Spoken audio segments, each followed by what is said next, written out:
अवतारों के ऊपर श्री वेद व्यास जी ने जिस ग्रंथ की रचना की उसे श्रीमद्भागवत महापुराण कहा जाता है। इसमें भगवान श्री कृष्ण के सभी अवतारों का वर्णन जो है वो किया गया है। इदं भागवतं नाम पुराणं ब्रह्म संहितं उत्तम श्लोक चरितं चकार भगवान ऋषि। यह कथा व्यास जी ने पहले सुखदेव जी को सुनाई। सुखदेव जी ने इस कथा को परीक्षित को सुनाया और सूत जी कह रहे हैं कि हे ऋषियों, मैंने भी उसी समय यह कथा सुखदेव जी से सुनी थी जब वो परीक्षित को यह कथा सुना रहे थे। तो ऋषि कहने लगे कि कस्मिन् युगे प्रवृत्तयं स्थाने वाक्येन हि पुनः श्रीमद्भागवत महापुराण की कथा जो है कैसे हुई, कैसे लिखी, व्यास जी ने किस स्थान पर लिखी और किसने उनको प्रेरित किया भगवान श्री कृष्ण की कथा लिखने के लिए। और जब सुखदेव जी आए परीक्षित को कथा सुनाने, प्रथमा रक्षिता पुरा, तो कैसे सुखदेव जी की पहचान हुई, कैसे उनको लक्षित किया गया और भगवान के भक्त परीक्षित जी ने कौन कौन से कर्म किए, उनका जन्म कैसे हुआ। तस्य जन्म महाश्चर्यं प्रमाणि च गुरुमीः।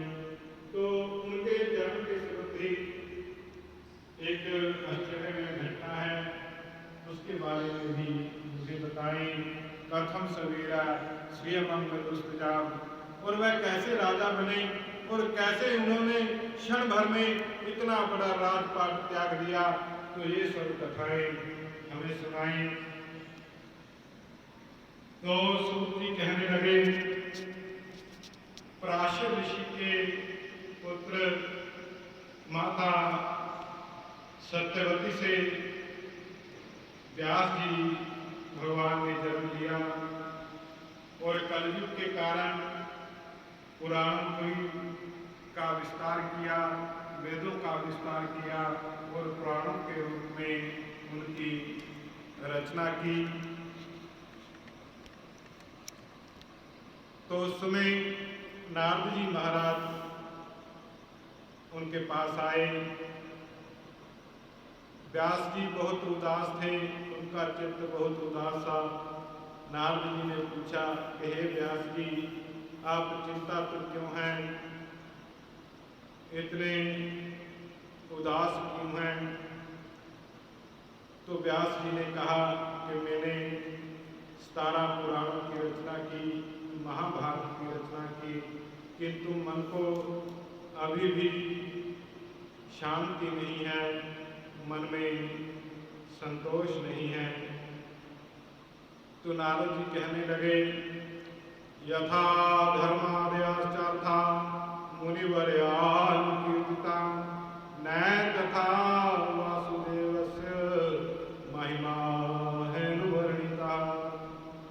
तो नारद जी ने कहा कि हे व्यास जी, आपने बहुत से ग्रंथों की रचना की जिसमें धर्म आदि का वर्णन किया, किंतु आपने भगवान श्री कृष्ण के ऊपर, श्री कृष्ण की लीलाओं के ऊपर किसी ग्रंथ की रचना नहीं की। न तथा वासुदेवस्य महिमा हेनुवर्णिता, आपने भगवान वासुदेव की महिमाओं का वर्णन नहीं किया। यही आपके असंतोष का कारण है, यही आपकी चिंता का कारण है। न यदवचश्चित्रपदं हरिर्यशो जगत पवित्रं प्रगृहीत करेचित् तदवायसं तीर्थं सन्ति मानसा न यत्र हंसा निर्मन्तु शिक्षया। जिस शास्त्र में भगवान की कथाओं का वर्णन नहीं होता, सारे संसार को पवित्र करने वाली भगवान की कथाओं का वर्णन जिस ग्रंथ में नहीं होता, उसे कौओं का तीर्थ कहा गया है। जो परमहंस महापुरुष जो हैं उसे श्रवण नहीं किया करते। इसलिए आप भगवान की लीलाओं का वर्णन करें, भगवान श्री कृष्ण की, वासुदेव की लीलाओं का वर्णन करें। आपने अब तक जो ग्रंथ लिखे धर्म के बारे में, लोग उनका और ही प्रेम से फायदा उठा रहे हैं। आपने जिन वस्तुओं का निषेध किया उसको तो सबने याद कर लिया, लेकिन जो करना चाहिए उसे कोई नहीं जानता। सब ये कहते हैं कि ये नहीं करना चाहिए, ये नहीं करना चाहिए। इस तरफ तो सबकी बुद्धि लग गई, लेकिन क्या करना चाहिए इन बातों के ऊपर कोई विचार नहीं करता। लोगों ने आपकी निषेधात्मक बातों को पकड़ लिया और जो करना चाहिए उसके ऊपर कोई विचार नहीं करता। किंबा भगवता धर्म न प्राय निरूपिता न जदवचा चित्र परम हरिर्जसो। जिस ग्रंथ में भगवान के गुणों का वर्णन हो, तदवाग विसर्ग जनताग विप्लो, यदि उसमें कोई व्याकरण की गलती भी हो जाए तो भी महापुरुष जो हैं उस कथा को सुना करते हैं। तो व्यास जी महाराज ने कहा कि हे नारद जी, भगवान में आपकी भक्ति कैसे हुई, आप कैसे भगवान श्री नारायण का नाम जपते रहते हैं, इसका क्या रहस्य है। तो नारद जी कहने लगे कि पूर्व जन्म में जब मैं छोटा था तो उस समय चतुर्मासा बिताने के लिए हमारे गांव में कुछ महात्मा आए। मेरी माता उनके लिए भोजन आदि बनाती थी और मैं वहाँ पर उनकी सेवा किया करता था। जितेंद्रिय होकर मैं उनकी सेवा करता था। उस उम्र में जब बच्चे खेलते हैं तो उस समय भी मैं साधु महापुरुषों की सेवा किया करता था और उनका सत्संग जो था वो सुना करता था, उनका ज्ञानोपदेश जो था वो सुना करता था। मैंने साधुओं के संग जाना चाहा, लेकिन मेरी माता ने मुझे रोक दिया, नहीं गया। किंतु मैं महापुरुषों का झूठा भी खाता रहता था और महापुरुषों की मेरे ऊपर कृपा हुई और मेरा मन जो है वो भगवान की भक्ति में लग गया। अब मैं भगवान का सिमरन करने लगा, भक्ति करने लगा। कुछ समय बाद मेरी माता जब खेतों में लकड़ी लेने जा रही थी, उस समय सर्प के काटने से उनकी मृत्यु हो गई और अब मुझे भजन से कोई रोकने और टोकने वाला नहीं रहा। मैं जंगलों में चला गया और वहां पर भगवान का भजन करने लगा। भगवान का भजन करते करते मुझे भगवान के दर्शन हुए और अचानक जो है भगवान अंतर ध्यान हो गए। मैं बहुत व्याकुल हुआ। उसी समय आकाशवाणी हुई कि हे बालक, तुम्हें इस जन्म में भगवान के दर्शन नहीं होंगे, अगले जन्म में तुम भगवान की भक्ति को प्राप्त करोगे। इस प्रकार मेरा पुनः अगला जन्म हुआ और नारद के रूप में मैंने जन्म लिया और वीणा बजाते हुए भगवान का भजन करते हुए मैं सदा भगवान की भक्ति में मस्त रहने लगा। व्यास जी कहने लगे कि हो देव ऋषि धन्योऽयं यत् कीर्ति शार्ंग धनवना गायन मादयनिदं तंत्या रम्यतया पुरम जगत। व्यास जी कहने लगे कि हे नारद जी, आप धन्य हो जो आप में भगवान नारायण की इतनी भक्ति है और वीणा बजाते हुए भगवान का आप भजन करते रहते हो।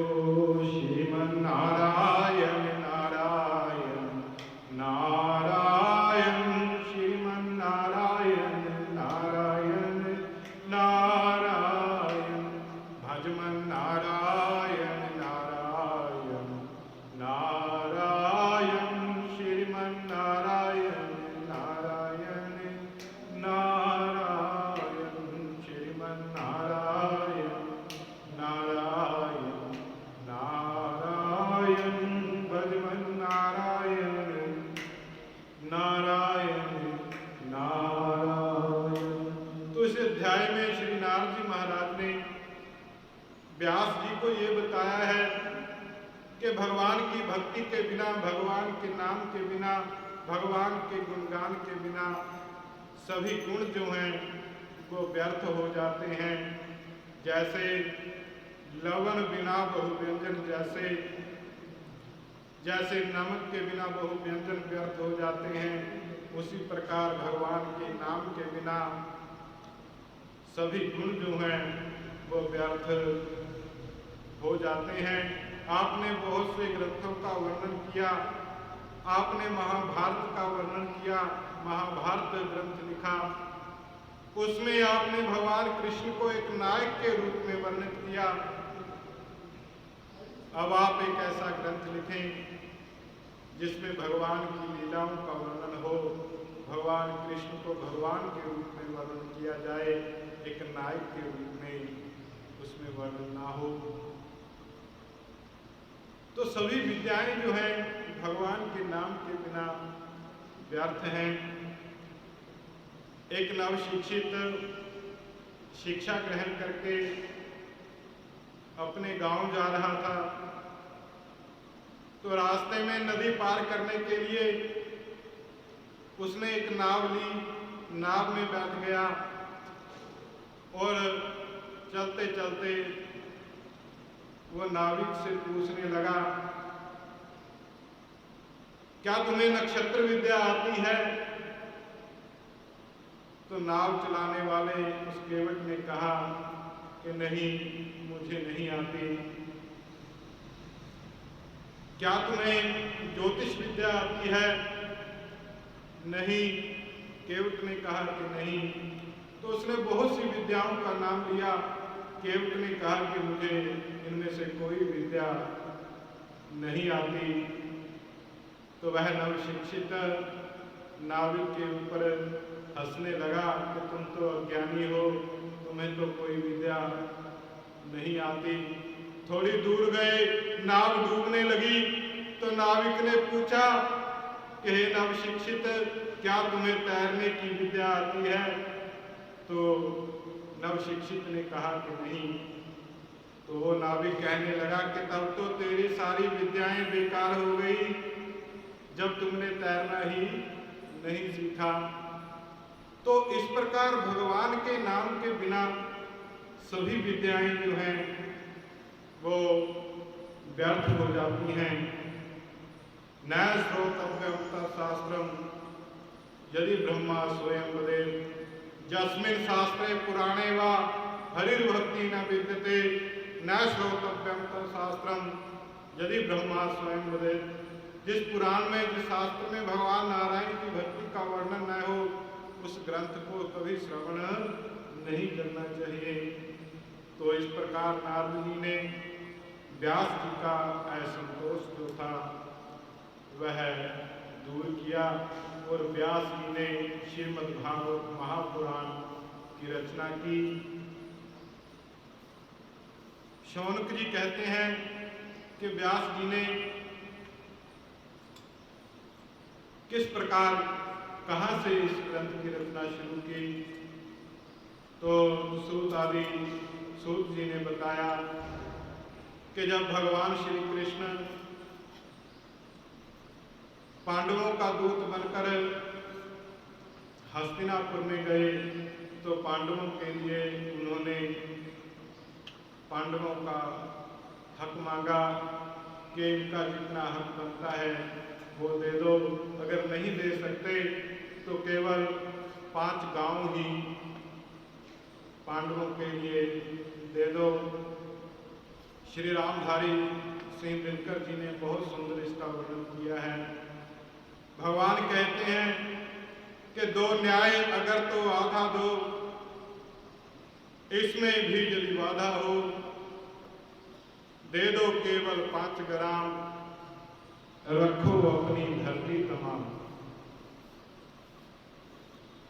लेकिन क्रोधी दुर्योधन इस बात से सहमत नहीं हुआ। उसने कहा कि सुच्याग्रम न दास्यामि बिना युद्धेन केशव। दुर्योधन ने कहा कि मैं सुई की नोक भी नहीं दूंगा बिना युद्ध के। और उस मूर्ख ने भगवान को बांधने का प्रयास किया, अपने सैनिकों से कहा कि ये बांध लो।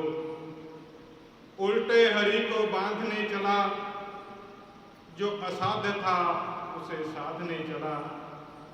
जब नाश मनुज का आता है, पहले विवेक मर जाता है। इस प्रकार जब दुर्योधन भगवान को बांधने का प्रयास करता है तो रामधारी सिंह दिनकर जी ने बहुत सुंदर लिखा, हरि ने भीषण हुंकार किया, अपना स्वरूप विस्तार किया। डगमग डगमग दिग्गज डोले, भगवान कुपित होकर बोले, जंजीर बढ़ाकर साध मुझे, हाँ हाँ दुर्योधन बांध मुझे। भूलोक अतल पाताल देख, गत और अनागत काल देख। यह देख जगत का आदि सृजन, यह देख महाभारत का रण। मृतकों से पटी हुई भू है, पहचान कहाँ इनमें तू है। तो भगवान ने अपना विस्तार रूप दुर्योधन को और भरी सभा को दिखाया। तो बहुत सुंदर वर्णन किया। महाभारत के युद्ध में पांडवों की विजय हुई, किंतु अश्वत्थामा ने सोते हुए पांडवों के पुत्रों का वध कर दिया। कृष्णा सुताना स्वताम शिरांसी। उस समय सभी जब दुखी हुए, अर्जुन ने घोर प्रतिज्ञा की, यत स्नास्यसि दहृतपुत्रा, कि मैं उस अश्वत्थामा को मार दूंगा। उसके ऊपर से चलकर तुम स्नान करना। हे द्रौपदी, मैं प्रतिज्ञा करता हूं कि मैं उस अश्वत्थामा को अवश्य मार दूंगा। पांडवों ने अश्वत्थामा का पीछा किया और उस समय अर्जुन और अश्वत्थामा के बीच में युद्ध हुआ। तो अश्वत्थामा ने ब्रह्मास्त्र चलाना सीखा था अपने पिताजी से, किंतु एक दिन जब वो कक्षा में नहीं गए, उस दिन द्रोणाचार्य ने अस्त्र को वापस बुलाना भी सिखाया था। अब अश्वत्थामा सिर्फ ब्रह्मास्त्र चलाना जानता था, उसको वापस बुलाना नहीं जानता था। तो अश्वत्थामा ने ब्रह्मास्त्र चलाया। उधर से भगवान के कहने पर अर्जुन ने भी ब्रह्मास्त्र चलाया और व्यास जी के कहने पर दोनों अस्त्रों को अपने पास बुला लिया और अश्वत्थामा को बांधकर युधिष्ठिर, अर्जुन आदि पांडव जो थे उसे बांधकर द्रौपदी के पास ले गए। भीम ने कहा कि इसे मृत्युदंड मिलना चाहिए, यह निश्चय ही मृत्यु का पात्र है। द्रौपदी कहने लगी कि मुंचता मुंचता मेष ब्राह्मणों नितराम गुरु। द्रौपदी ने कहा कि छोड़ दो छोड़ दो, एक तो यह ब्राह्मण है, ऊपर से आपके गुरु का पुत्र है।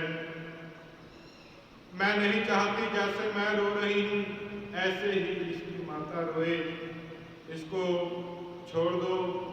और भीम कहने लगे कि नहीं, इसको मृत्यु दंड मिलना चाहिए। तो शास्त्रों में लिखा गया है कि अविद्या सविद्यो वा ब्राह्मणों माम की तनु। गर्ग संहिता में भगवान ने कहा है कि ब्राह्मण चाहे विद्यावान है चाहे विद्याहीन है, वो मेरा ही शरीर है। और ब्रह्म वैवर्त पुराण में कहा गया है कि हरिर ब्राह्मण रूपेण शश्वत भक्ति भारते सुकृत प्रणम्य कर हरिर ब्राह्मण रूपिणम। जो ब्राह्मण जो है वो हरि का रूप है, जब इनका दर्शन हो इनको प्रणाम करना चाहिए। अब भगवान कहने लगे, अर्जुन जो था वो दुविधा में पड़ गया कि इसको मारूं या छोड़ दूं। तो भगवान ने भी कहा कि ब्रह्म बंधुर न हंतव्यम आतताई तदर्हण। ब्रह्म बंधु है, इसको मारना नहीं चाहिए, लेकिन यह एक आतताई है, इसको छोड़ना भी नहीं चाहिए। इसलिए हे अर्जुन, तो अपनी बुद्धि से विचार करके इसको दंड दे। आतताई जो है वो 6 प्रकार के होते हैं। जो किसी को विष दे देता है, जहर दे देता है, और किसी के घर में फसल में अग्नि लगाने वाला, आग लगाने वाला, और घातक हथियार से आक्रमण करने वाला, किसी का धन लूटने वाला, दूसरों की भूमि हड़पने वाला और परिस्थिति का अपहरण करने वाला, इनको आतताई कहा गया है। इनका वध करने से दोष नहीं लगता। तो भगवान ने कहा कि इसको ब्रह्म बंधुर न हंतव्य आतताई उदाहरण, ये आतताई है, इसको मारना चाहिए। और एक यह ब्रह्म बंधु है, इसलिए जय मारने योग्य नहीं है। तो अर्जुन धर्म संकट में हुए, उन्होंने अश्वत्थामा का अपमान कर दिया और उसके सिर में से मणि को निकाल लिया। कहते हैं कि महापुरुषों का यदि अपमान हो जाए तो वो उनके लिए मरण के समान होता है। यह शास्त्रों का बताया गया एक रास्ता है कि यहाँ धर्म संकट उपस्थित हो जाए तो ऐसी अवस्था में अपमान कर देना भी, महापुरुषों का अपमान कर देना भी मृत्यु तुल्य है। जैसे जब भगवान श्री राम धर्मराज जी से गुप्त बातचीत कर रहे थे, उस समय लक्ष्मण जी उस समय अंदर आ गए थे कक्ष में। तो पहले भगवान ने कहा था कि वो भी इस कक्ष में आएगा उसे मृत्यु दंड दिया जाएगा।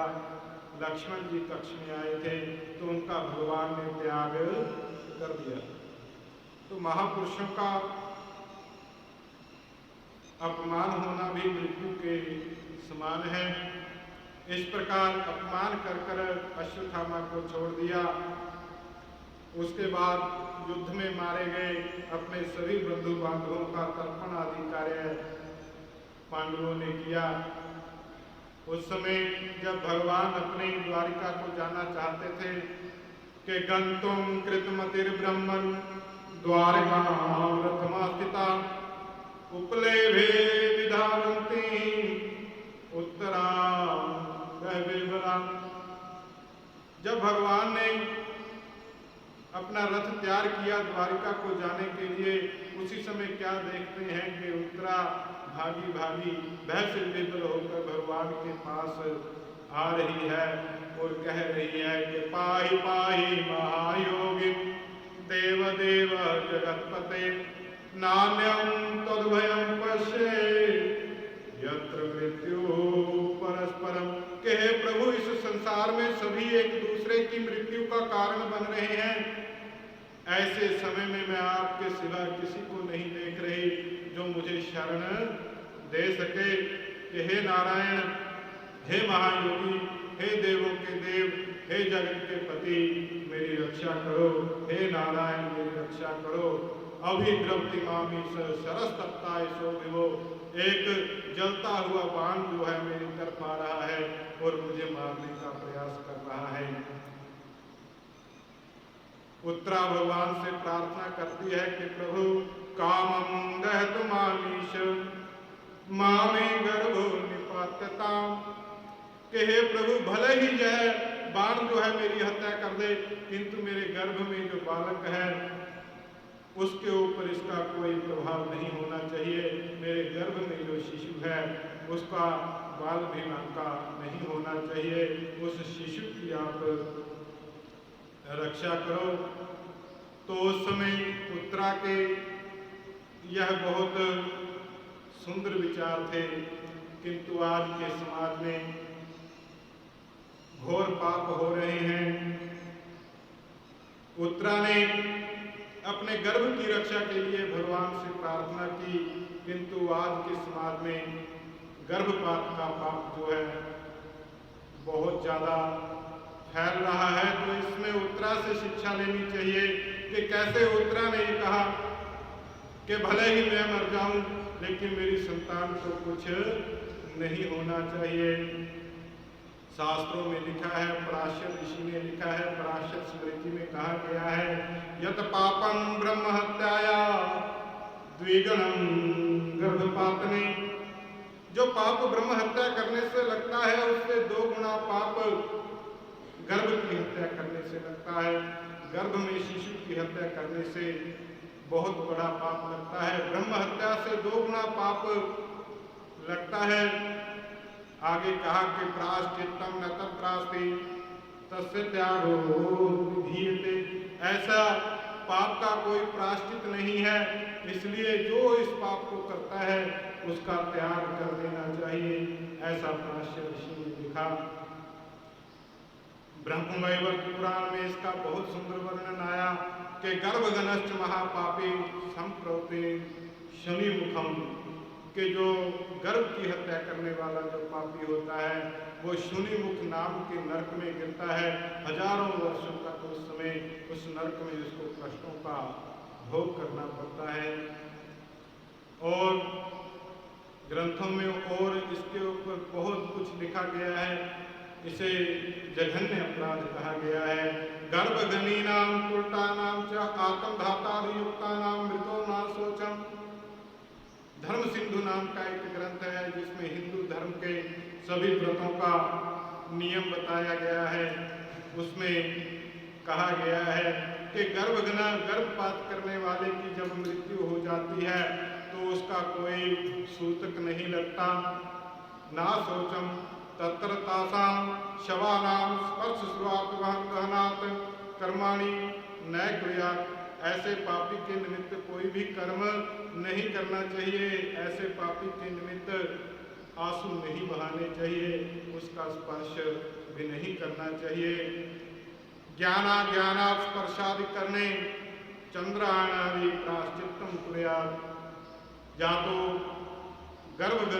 गर्भपात का पाप करने वाले यदि दिख जाएं तो घर में जाकर वस्त्रों सहित स्नान करना चाहिए, या चंद्रायण व्रत को करना चाहिए। इतना जघन्य इस अपराध को बताया गया है। तो उत्तरा कहती है, कामम दहत माम ईश्वर माँ में गर्भम निपातता। मेरे गर्भ में जो शिशु पल रहा है इसको कुछ नहीं होना चाहिए, प्रभु इसकी रक्षा कीजिए। तो उस समय भगवान ने अंगूठे के बराबर रूप बनाया और उत्तरा के गर्भ में चले गए। भक्त कहते हैं कि उत्तरा का भाग्य तो देखो, एक ही समय में उनके गर्भ में भगवान भी हैं और भगवान का भक्त भी है।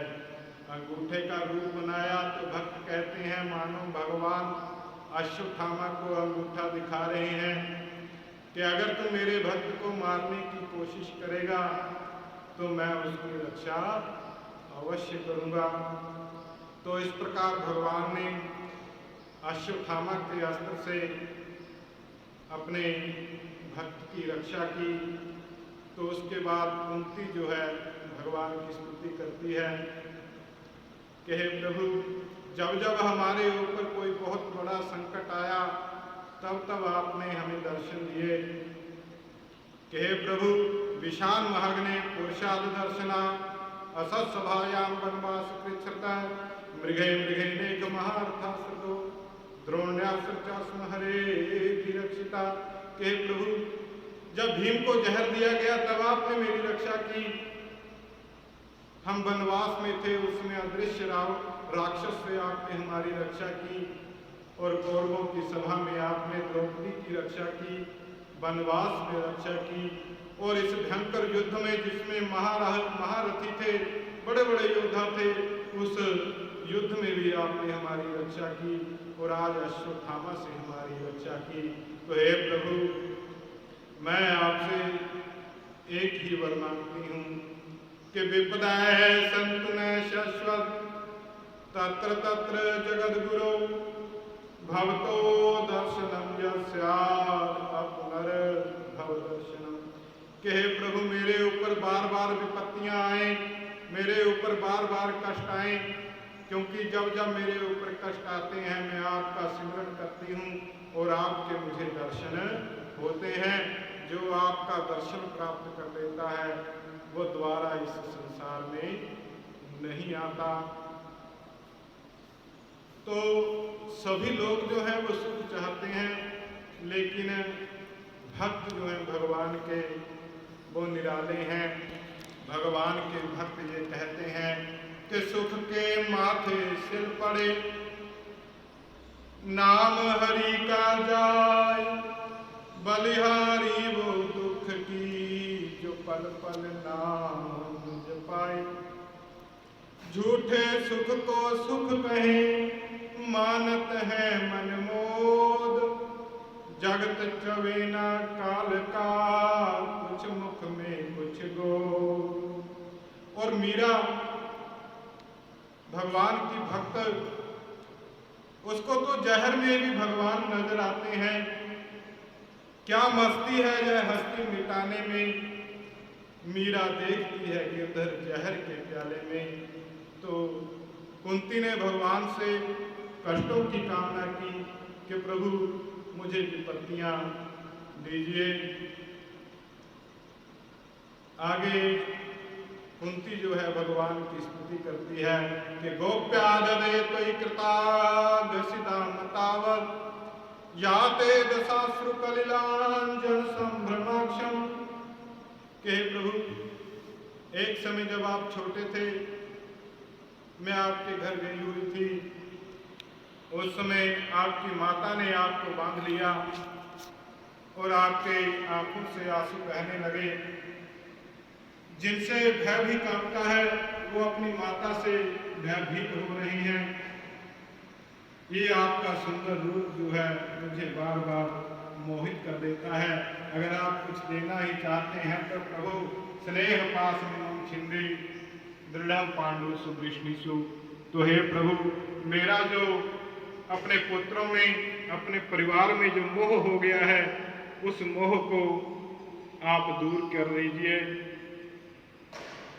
जो मेरा स्नेह जो है अपने परिवार में, उसको दूर कर दीजिए, इस बंधन को दूर कर दीजिए, ताकि मैं आपका सिमरन कर सकूं। सारा संसार किसी ना किसी रिश्ते नाते के बंधन में बंधा हुआ है, किंतु मनुष्य को किसी प्रकार का बंधन नहीं है। वो झूठा ही सबको, संसार को अपना बंधन समझ लेता है, जबकि वो पूरी तरह से मुक्त है। एक बार जंगल में किसी को अपना गधा बांधना था, तो उसे रस्सी नहीं मिली, तो पास में ही वो संतों महापुरुषों के पास गया कि प्रभु, मैं कुछ देर के लिए काम पे जाना चाहता हूँ अपने गधे को यहाँ बांधकर, किंतु मुझे रस्सी नहीं मिल रही, कोई उपाय बताइए। तो महापुरुषों ने कहा कि आप उसको झूठ मूठ का बांधने का नाटक करो, उसको ऐसा समझ में आएगा कि मैं बंधा गया हूं। तो उसने ऐसे ही किया, गधे के पास झूठ मूठ बांधने का नाटक करने लगा और गधा वहीं पर खड़ा रह गया। और शाम के समय जब वह फिर से आया, उसको लेके जाने लगा तो वो हिल ही नहीं रहा था। अब उसे बड़ी समस्या हो गई। वो फिर से महापुरुषों के पास आया, कहने लगा कि अब वो हिल नहीं रहा। तो महापुरुषों ने कहा कि जैसे उसको बांधने का नाटक किया था, ऐसे उसको खोलने का भी नाटक कर, तभी वो हिलेगा। तो ऐसा ही उसने किया। तो उसी प्रकार जिस संसार है अपने आप को बंधन में समझ लेता है, लेकिन वो किसी प्रकार के बंधन में नहीं है, वो नित्य मुक्त है और भगवान के भक्त है। भगवान सदा उसके पास विराजमान रहते हैं। इसके पश्चात भगवान रथ पर सवार होकर भीष्म के पास जाते हैं। बोले श्री कृष्णचंद्र भगवान की जय। सच्चिदानंद रूपाय